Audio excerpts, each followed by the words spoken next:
এই দুনিয়াতে থাকার জায়গা না। এক সময় ছিলাম না, আজ আছি, আগামীকালকে থাকবও না। কত মানুষ তো দেখলাম দুনিয়াতে আসতেছে আবার চলেও যাইতেছে। কত মানুষ কত রং তামাশায় পড়ে রয়েছে, কেউ তো আর দুনিয়াতে থাকার কোনো সাধ্য নেই, থাকতে পারে নাই।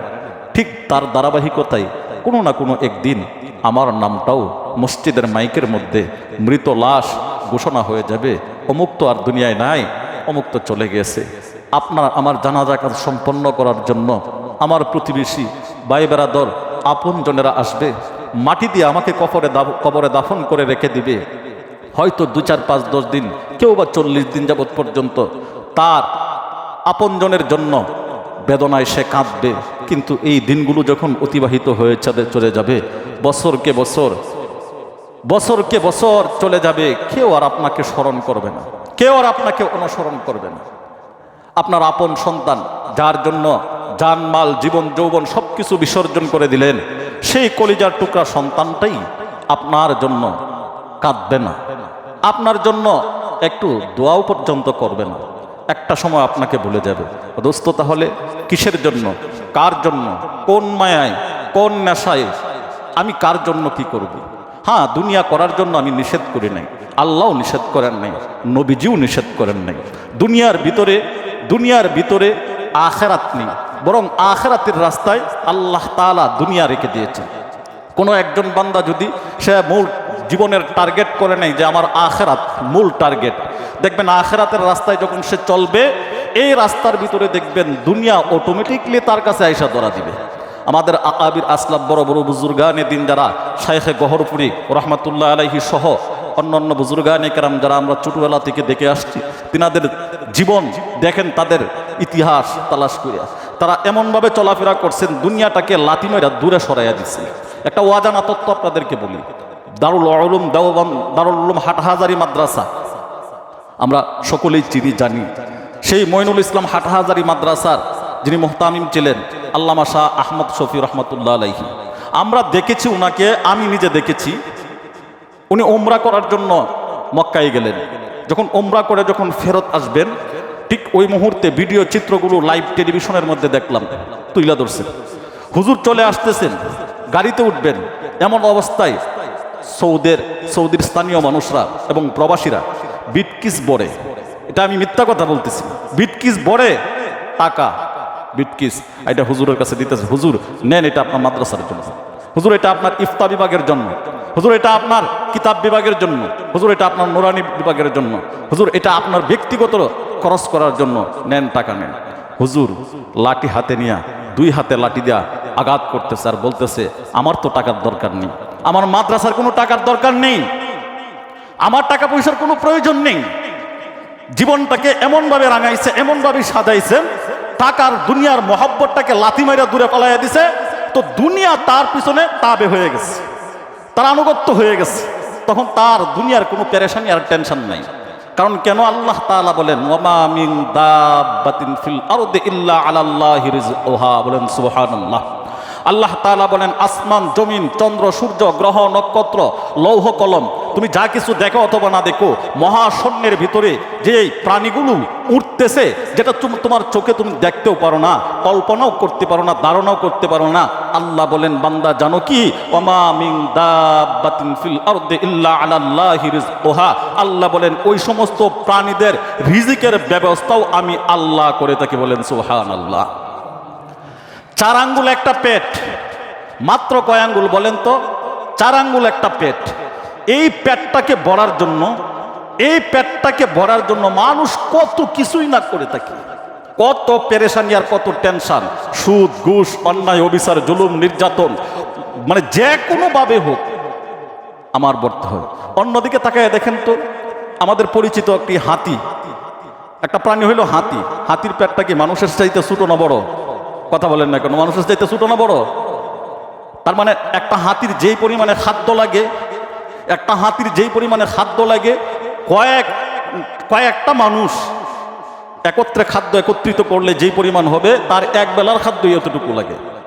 তার চাইতেও আরো বড় প্রাণী সাগরের মধ্যে মাছ চলতেছে, এক একটা মাছের শত শত টন খাদ্য লাগে এক বেলায়। ভালো করে কথাগুলো বুঝেন। এক বেলার খাবার খাইলে 100 টন খাবার লাগে, শুধু এক বেলা খাবার খাবে। ওই মাছের তার কি রিজিকের কোনো চিন্তা আছে? তার কি রিজিকের কোনো টেনশন আছে? হাতি 10, 20, 50 জন মানুষের খাদ্য সে একা খাইতে পারে, অথচ এই হাতির এত বড় পেট ভরার জন্য সে কি কোনোদিন অনাহারে রইছে? না খাইয়া থাকছে? না তো, তাকে নাই। তাহলে মানুষ, তুমি তোমার 4 আঙ্গুল পেট ভরার জন্য এত কিছু সুদ খাইতে হবে? এখানে ঘুষের মাল ঢুকাইতে হবে? এখানে যা পাইবা তুমি তাই ঢুকাইতে হবে? হারাম পথে আসবে টাকা, সেই টাকা উপার্জন করে এই 4 আঙ্গুল পেট তোমার ভরতে হবে। তার মানে তুমি হাতির চাইতে আরো নগণ্য হয়ে গেলা, হিংস্র প্রাণীগুলোর চাইতে তুমি আরো নগণ্য হয়ে গেলা। মোহতারাম হাজরিন, আমি যে কথাগুলো বলতেছিলাম, এই জন্য যেখান থেকে আসবে সেখান থেকে উপার্জন করা যাবে না। আপনারা আমার সামনে হাজারো রাস্তা আসতে পারে, উন্মুক্ত থাকবে, সুদ ঘুষ অন্যায় অবিচার সবকিছু আমার সামনে থাকবে। এইগুলো থেকে নিজেকে আত্মরক্ষা করতে হবে। যদি করতে পারি, আল্লাহ তাআলা বলেন ফাইন্নাল জান্নাতা হিয়াল মাওয়া, আমি আল্লাহ তোমাদের জন্য চিরস্থায়ী জান্নাতের ব্যবস্থা করে রেখে দিয়েছি। সুবহানাল্লাহ।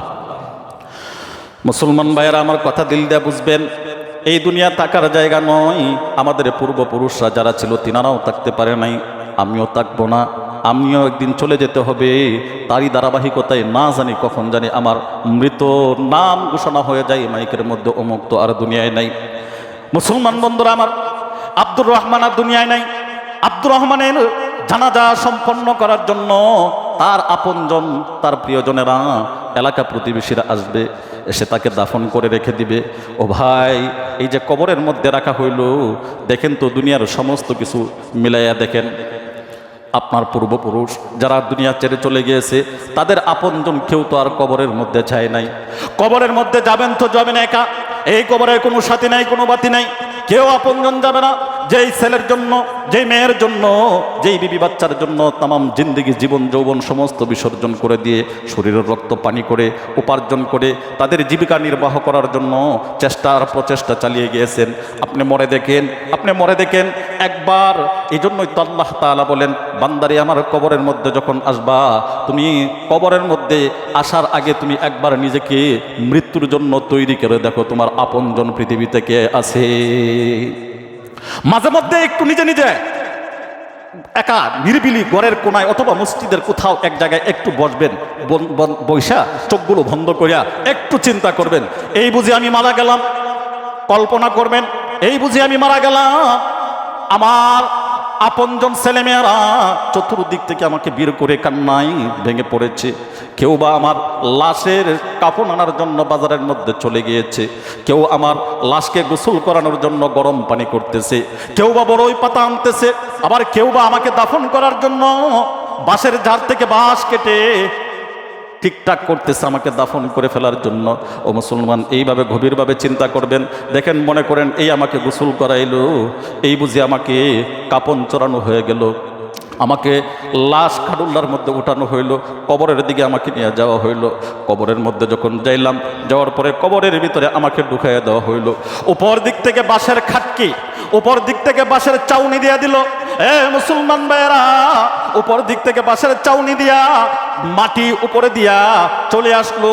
ও দোস্ত বলেন তো, এই যে আপনার আদরের সন্তানের জন্য এত কিছু করলেন, যার জন্য বাড়ি গাড়ি করলেন, যার জন্য মেহনত করলেন, যার জন্য জীবন যৌবন বিসর্জন করে দিলেন, কেউ তো আর আপনার এই খাডুল্লার ভিতরে ঢুকে নাই, খাডুল্লার সঙ্গে তো আর আপনার কেউ যায় নাই, কেউ তো আর আপনার এই দুনিয়ার সম্পদ থেকে কোনো কিছু নিয়ে যেতে পারেন নাই।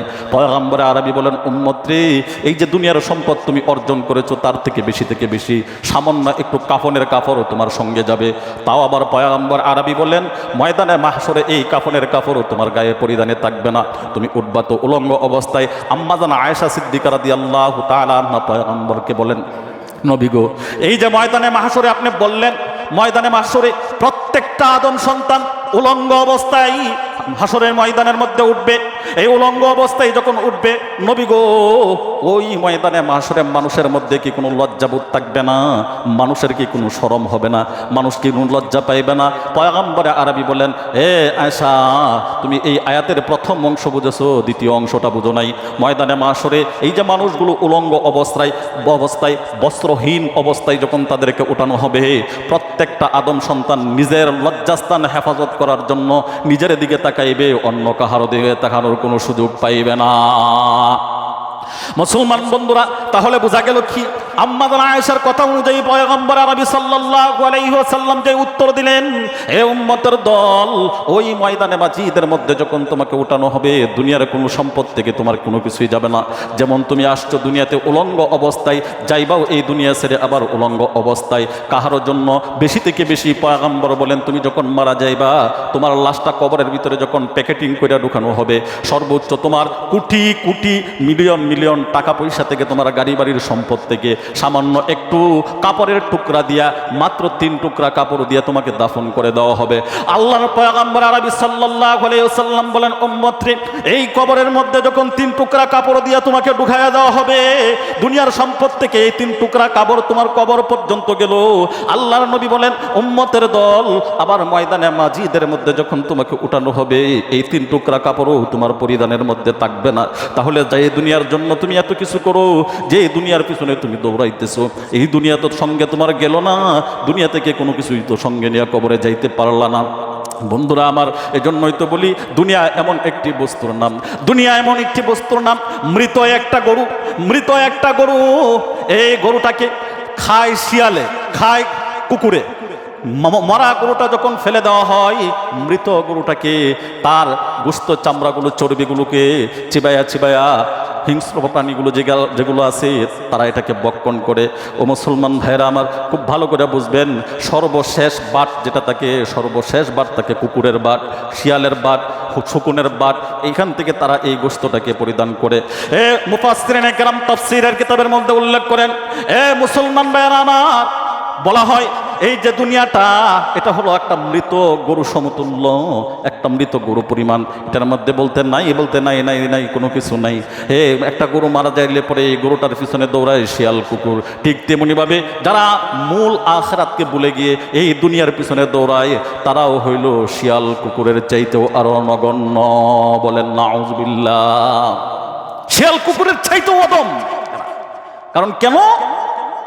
শিয়াল কুকুরে তো একটা স্বার্থ পায়, এখানে তার তৃষ্ণা নিবারণ করতে পারবে, ক্ষুধা নিবারণ করতে পারবে, মিটাইতে পারবে।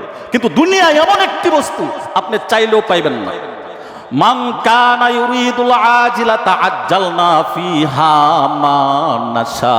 আল্লাহ তাআলা বলেন, বান্দা তুমি সম্পদ চেয়েছো, আমার কাছে রুনাকার জারি করেছো, দোয়া করেছো, আল্লাহ আমাকে টাকা দাও, পয়সা দাও, গাড়ি দাও, বাড়ি দাও, আল্লাহ আমাকে সম্পদ দাও। আল্লাহ বলেন, বান্দা তুমি চাইলেই যে পাইবা বিষয়টা এমন নয়। আল্লাহ বলেন, তুমি কোনো দিনও আমার কাছে দুনিয়ার জাগতিক কোনো সম্পদ চাও নাই, তাই বলে যে তুমি মাহরুম হইবা, বঞ্চিত হইবা, সম্পদ পাইবা না, বিষয়টা তাই নয়। আল্লাহ তাআলা বলেন, হে বান্দা, সম্পদ তুমি চাইলেও পাইতে পারো, না চাইলেও পাইতে পারো। এই সম্পদ দেওয়া না দেওয়ার মালিক একমাত্র আমি আল্লাহ। আমি আল্লাহ যদি কারো সম্পদ দেওয়ার জন্য ইচ্ছা করি তবেই পাইবা।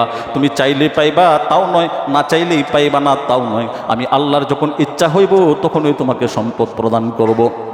মুসলমান ভাইয়েরা আমার, এই যে সম্পদ আল্লাহ দিয়েছে, টাকা পয়সা আপনাকে দিয়েছে, এক সময় 1 টাকার মালিক ছিলেন না, গাড়ি বাড়ির ধন সম্পদ কোনো কিছুই ছিল না। অন্যের কাছে 5 টাকার জন্য, 10 টাকার জন্য বাবার পিছনে পিছনে হাত পাইতা দৌড়াইতেন। আব্বাকে বলতাম, আব্বা 5টা টাকা দাও মজার জন্য।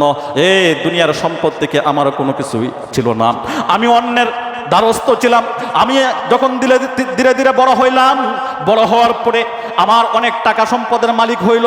পৈতৃক সম্পত্তি থেকে, বাবার ওয়ারিশ সূত্রে সম্পদ থেকে, অথবা নিজে উপার্জন করে টাকা পয়সা অর্জন করলাম। একটু পিছনের দিকে তাকায় দেখেন, এক সময় আমি কোনো টাকার মালিক ছিলাম না, এখন টাকার মালিক হইলাম। এটা আমার রক্তের গরমে হইতে পারি না, এটা আল্লাহ তাআলা আমাকে দান করেছেন। আল্লাহ তাআলা দান করার পরে আল্লাহ তাআলা আবার বলেন, এ বান্দা, এই সম্পদ তোমার নয়, সম্পদ তোমার নয়। সম্পদ তোমাকে কেন দিলাম? আল্লাহ বলেন, এই সম্পদ তোমাকে দিলাম তোমাকে পরীক্ষার জন্য। আরে সন্তান তোমাকে কেন দিলাম? বলে সন্তান তোমার পরীক্ষার জন্য। গাড়ি বাড়ি কেন দিলাম? বলে তোমাকে পরীক্ষা করার জন্য। ক্ষমতা তোমার হাতে কেন দিলাম? আল্লাহ বলেন, তোমাকে পরীক্ষা করার জন্য। তোমার পদমর্যাদা উন্নতি করে দিলাম কেন? আল্লাহ তাআলা বলেন, সব কিছু আমি আল্লাহ দান করলাম পরীক্ষার জন্য। বান্দারে জেনে রাখো, যদি এই সব কিছু পাওয়ার পরে আমি আল্লাহকে বলে যাও, তাহলে তোমার ঠিকানা হবে চিরস্থায়ী জাহান্নাম। নাউযুবিল্লাহ। এই সব কিছু পাওয়ার পরে, দেওয়ার পরে, এগুলোর মুহে পড়ে, লালসায় পড়ে যদি তোমার নিজের জিন্দেগি তুমি বিসর্জন করে দাও, আমি আল্লাহর মূল রাস্তা এটাকে ভুলে যাও, তোমার জন্য কিন্তু আমি আল্লাহ ফাইনাল জাহিমা হিয়াল মাওয়া, আল্লাহ বলেন চিরস্থায়ী জাহান্নামের ব্যবস্থা করে রেখে দিয়েছি। নাউযুবিল্লাহ। মুসলমান বন্ধুরা আমার, খুব ভালো করে কথাগুলো বুঝবেন, সময় যেহেতু কম, ভালো করে কথাগুলো বুঝবেন। এই দুনিয়া থাকার জায়গা নয়। আল্লাহ তাআলা বলেন, আমি যে আমার খুতবার মধ্যে আয়াতে কারিমা তেলাওয়াত করেছি, আল্লাহ তাআলা বলেন, হে বান্দা, মৃত্যু এমন একটি বস্তু, এটা থেকে পলায়ন করার মতন বিকল্প কোনো রাস্তা নাই। আইনামা তাকুনু ইউদরিকুমুল মাউতা ওয়ালা ইউদরিকুমুল মাউতু ওয়ালাউ কুনতুম ফি বুরুজিম মুশাইয়াদা। আল্লাহ তাআলা বলেন, বান্দা, সুদূর প্রাসাদের ভিতরে, সিন্ধুকের চাইতেও আরো সিন্ধুকের ভিতরে গভীর কোনো জায়গার মধ্যে, পৃথিবীর সবচাইতে নিরাপদ একটি জায়গার ভিতরেও তুমি যদি প্রবেশ করো, সেই জায়গায় তুমি বসবাস করো, বান্দা জেনে রাখো, আমি আল্লাহ রাব্বুল আলামিনের মৌতের সময় তোমাকে যখন হয়ে যাবে, কেউ তোমাকে ফিরাইতে পারবে না। ওই সিন্ধুকের ভিতরে, ওই গোপন কক্ষে, ওই নিরাপদ স্থানের ভিতরে তোমার থাকা সম্ভব হবে না। একটা সময় তোমাকে চলেই যেতে হবে।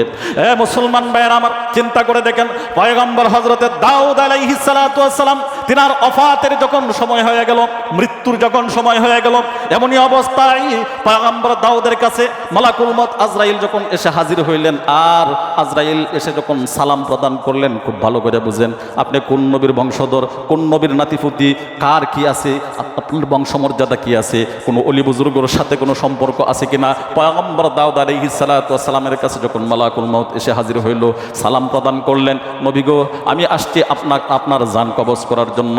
এমনিতেই পয়গম্বর দাউদ বলতেছেন, এ আজরাইল, একটু সময় দাও, একটু সময় দাও, এই মুহূর্তে যে তুমি আমাকে নেওয়ার জন্য আসছো, এই মুহূর্তে দুনিয়া ছেড়ে যাওয়ার জন্য আমি দাউদ এই মুহূর্তে প্রস্তুত নয়, তৈরি নয়।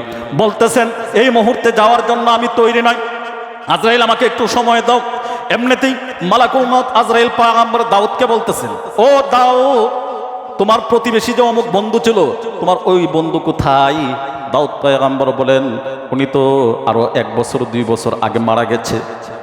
তাহলে পয়গম্বরকে লক্ষ্য করে এবার আজরাইল বলেন, ও পয়গম্বর দাউদ, তোমার বন্ধু 2 বছর পূর্বে মারা গিয়েছে, তাহলে সেখান থেকে কি তোমার শিক্ষা নেওয়ার কোনো সবক ছিল না? সুবহানাল্লাহ। সেখান থেকে তোমার কোনো শিক্ষা নেওয়ার সবক ছিল না? ওই যে 2 বছর পূর্বে তোমার বন্ধু ছিল, তো বন্ধু তোমাকে ছেড়ে চলে গিয়েছে, কেন তুমি সেখান থেকে শিক্ষা অর্জন করো না? তার তো চলে গেছে, আগামীকালকে আমাকেও চলে যেতে হবে। দেখেন তো আমাদের সমাজের চিত্রগুলো তাকায়া, শত শত মানুষ এই জমিন ছেড়ে, আমাদেরকে ছেড়ে, যারা আমাদের সঙ্গে ছিল, আপনজন ছিল, তারা আমাদেরকে ছেড়ে চলে যাইতেছে, আমার প্রতিবেশী হিসেবে ছিল। তাহলে ওর মৃত্যু থেকে আমার মেসেজ কি, আমার বার্তা কি, আমি কি পাইলাম? আমার বার্তা তো এটাই ছিল, সে আমারই প্রতিবেশী ছিল, আমাকে ছেড়ে চলে যাইতেছে, আগামীকালকে কিন্তু আমাকেও চলে যেতে হবে। আমরা এই কথাগুলো আসলে কি জানেন, এটা এমনভাবে নেই, প্রকৃতপক্ষে এটা দিলের বসাইতে পারি না, এই কথাগুলো দিলে বসাইতে পারি না, এমনভাবে নেই। একটা মানুষ যখন মারা যায়, ভাবি যে উনি তো মারা গেছে, এটা স্বাভাবিক, একটা অসুস্থতা হয়েছে, আমি মনে হয় আরো 5, 10 বছর 20 বছর সময় পাইব। আপনি বলেন না এই কথাটা, কিন্তু আপনার আমার কাজে আর কর্মে বোঝা যায় যে আমিও অমর হয়ে আসছি, আর মোর বই না মনে হয় আরো 20-50 বছর মনে হয় আমি বাঁচবো। অথচ আমি এই যে মাইকে কথা বলতেছি আপনাদের সামনে, এই একটা কথা বললাম, দ্বিতীয় কথাটা বলার মতন সাহস, শক্তি, সময় আমার হাতে নাই। চোখের পলক পাতি মারতে যতটুকু সময় লাগে, পয়গম্বর বলেন এতটুকু সময় তোমার হাতে নাই।